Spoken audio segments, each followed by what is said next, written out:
Hello everyone, I'm here with Jennifer Grandado from RBC, and we're here to discuss some of our clients' most frequently asked questions in regards to how to get started with investment properties.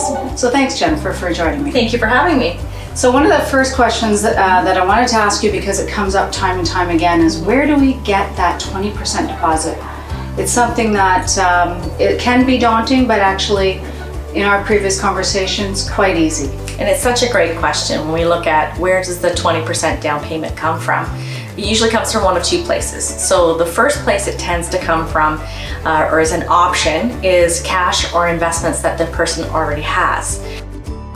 That's not my preferred. We do tend to look at utilizing equity in an existing property, so usually primary residence. We take equity out and be able to apply that for the 20% down payment. Very simple, and we make it as part of the plan. Wonderful. So that makes it quite easy to do in terms of moving on to that investment property. Absolutely. And also in terms of talking to their accountant, how can they best utilize that for a write-off as well for the investment property? Perfect. Excellent. So Jennifer, what does the qualification process look like in terms of getting that pre-approval in place so we can start to look for that investment property?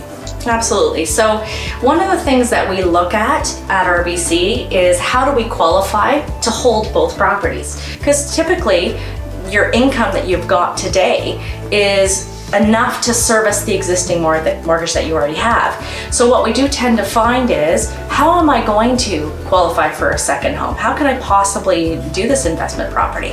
At RBC, we look at utilizing the anticipated rent for the new property to help qualify. So if the rent is going to be $2,000 a month anticipated, we'll use 80% of that and add that into the income and be able to look at, can you afford to manage this particular property or not? Fantastic. So it's very important for us to appraise the property in order to determine what the market value is. How do you find the property, Deborah? What's the things that you look for or revise on with your clients to find that investment property? Yeah, so there's really key things to be looking at when we go out shopping for an investment property.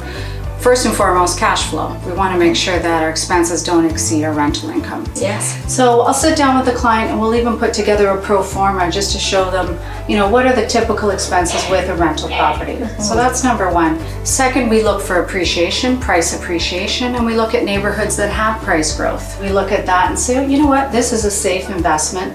This is a solid investment because we've got that historical data. Another thing to keep in mind is the tenant profile that you're actually looking for. We all want good tenants. It's very important to have good tenants. Yes. So we want to look at, where's the go train in relationship to the property? Where's the shopping? Where's the dining? Is it a walkable neighborhood? Is there other transit and so on? All these things attract good tenants to your property. So we take that into consideration as well. And then lastly, I like to say, purchase an investment property close to home. It makes it convenient and a little bit easier to manage.